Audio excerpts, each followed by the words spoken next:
What up mga solid subscribers, no? Okay guys, papanoorin po natin ngayon mga updates po rin sa ating maliman. So very big shoutout po kay Miss Ono. So ito guys, itong papanoorin natin guys. Ito yung alam mo yun, labang daw po ang SB19 sa mga awards, no? Kaysa po sa mga makakalaban po nila dito sa upcoming Wish Music Awards, no? Kaya maigi guys kung sino yung mga katunggali nila. Kaya syempre guys, doon na makikita kung gaano po kataas yung caliber nung SB19 talaga, no? Kasi hindi biro guys, hindi biro maging kayo yung nakahilera dyan sa mga hindi ko pa alam kung sila po yung nauuna or na pangalawa or pero panoorin na rin natin. Okay guys, let's go. Panoorin natin to. Wish Music Awards names SB19 as the act with the most major award wins. Okay. Yun ang tumaigi With the upcoming 10th Wish Music Awards, Wish FM 107.5 releases the top 10 artists with the most Wish Music Major Award. Since the first WMAs in 2016, several acts have already bagged WMA trophies. In this post, we celebrate the 10 artists with the most Wish Music Awards wins. No? Okay guys, no? So ito palang makikita natin is, Wish Music Awards na mga awards sa Wish Music lang. No? Hindi siya yung mga awards sa mga ibang platforms, ibang mga networks or kung ibang mga achievements, no? So particularly, specifically dito lang po siya sa Wish Music Awards na. Wins since 2016. And SB19 holds the #1 spot with 40. Kita nyo na, #1 po pala ang ating Mahalima, no? So that's a very good spot. That's a very good spot, no? #1 po pala sila, no? So tingnan natin maigi guys kung sino po yung mga kalaban nila. Kaya syempre dito mo makikita po kung gaano ko po talaga kataas ang ating Mahalima, no? Okay? Tingnan natin. 10 wins, Morissette 12 wins. Oy! Okay. Ben 12, Darren 11, Moira 8, Jason D. Ben and Ben. Morissette guys, na Morissette. Alam nyo naman yan, isa yan sa mga, alam nyo yun, pagdating sa mga boss guys, ang tataas talaga kasi. Legit guys, no? Sobrang iba rin yung caliber ng boss ni Morissette, no? Kaya deserve niya. Ben and Ben, nako, kahit ilang taon na po ang lumipas, no?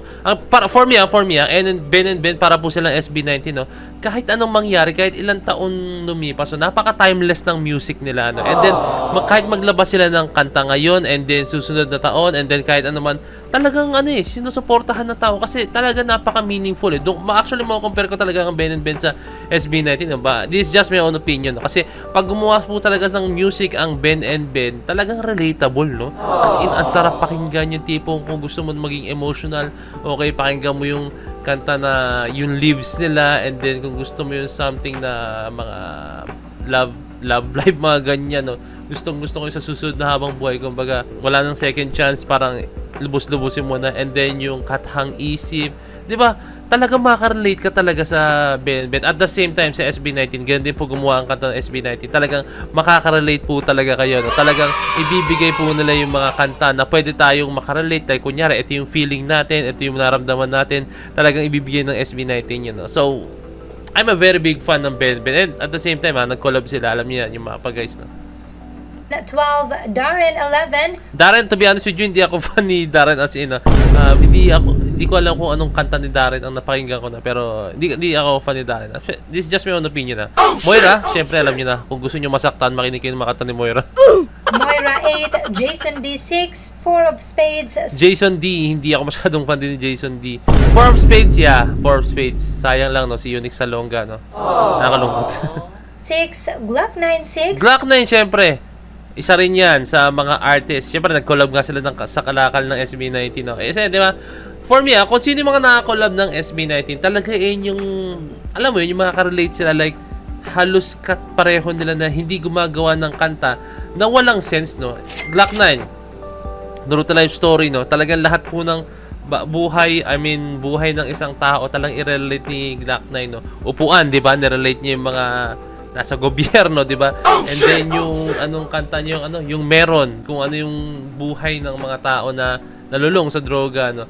And then mga kwento talaga as in, no? Tapos yung Lando, and then yung Sirena, and then yung napakaraming kanta po ni Glock 9 talaga na talagang makarelate tayo, no?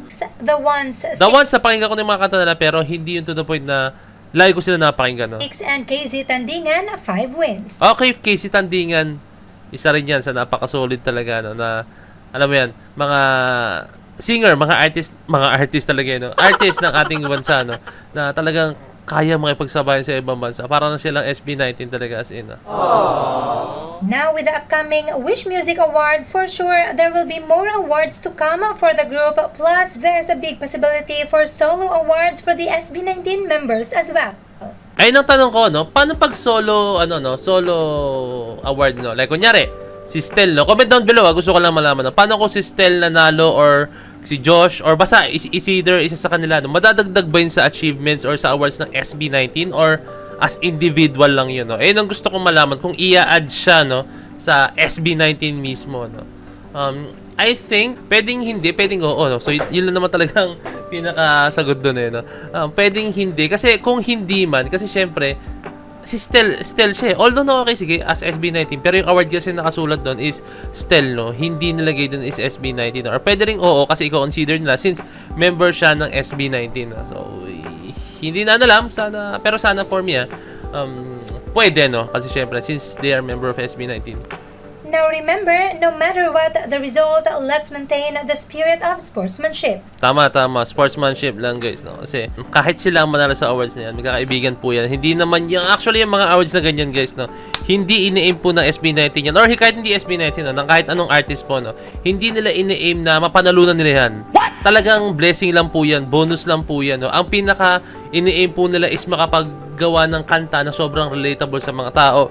Makagawa ng kanta na talagang makakapagpahayag ng boses nila, ng musika nila na talagang binibigay nila lahat, no? And ayun yung pinaka-goal po talaga nila, no? Mapahayag yung kanilang musika, no? And for me, this is just my own opinion ulit. Hindi nila aim na manalo ng mga awards na yan. Bonus lang po talaga yan, mga ganyang klaseng awards, no? Pero syempre, isa na rin yan sa mga achievement ng artist. Kahit ako, guys, it's an achievement for me na manalo ko ng second place, mag-champion, manalo ng mga ganitong awards, no?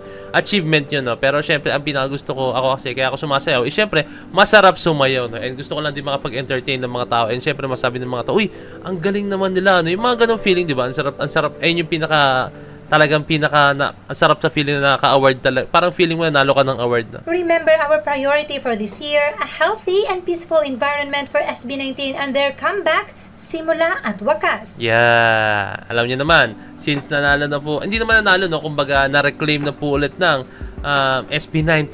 Siyempre, no? Yung kanilang pangalan na nasa 1Z Entertainment na. Talagang, ito na po yung biggest comeback ever. for me, kaya syempre, ito yung parang, I think, magiging mas meaningful, no? Mas magiging meaningful na, actually, hindi meaningful, pero impactful and solid, no? Kasi, ito yung comeback na talagang comeback, no? Kasi, dumaan sila sa ganyan, dumaan sila sa point na struggles, yung pangalan nila, di ba? Nakakalungkot pa nga ito na point na pag may event sila, pinapangalan, nilalagay sa posters or sa kung ano man na pangalan as Justin, Josh, Ken, Pablo, and Stel, no? Di ba? Ganun, no? Buong pangalan nila na hindi as SB19. No? So, nakakalungkot yung mga moments na ngayon. Pero ngayon, parang ang sarap lang makita and ang sarap lang na maramdaman na etong comeback nila is talagang literal na comeback po talaga. Na, okay, buo na ulit kami. Wala na kaming iniisip na problema na kakabahan kami dahil hindi pa rin sa amin ng SB19. No? So, this time, okay na. Ang kanilang iisipin na lang ngayon is yung mga upcoming projects nila. No? So, okay. Nakakatawa. Sa atin yan. Sa atin lahat yan. Buong 18 community, 18 fandom talaga as in atin na tong taon na to. Let's go! So, yun lang, guys. No? Kung may request pa kayo, comment down below. Message nyo ako sa Facebook page. So, is me point of it signing out. Peace! Let's G.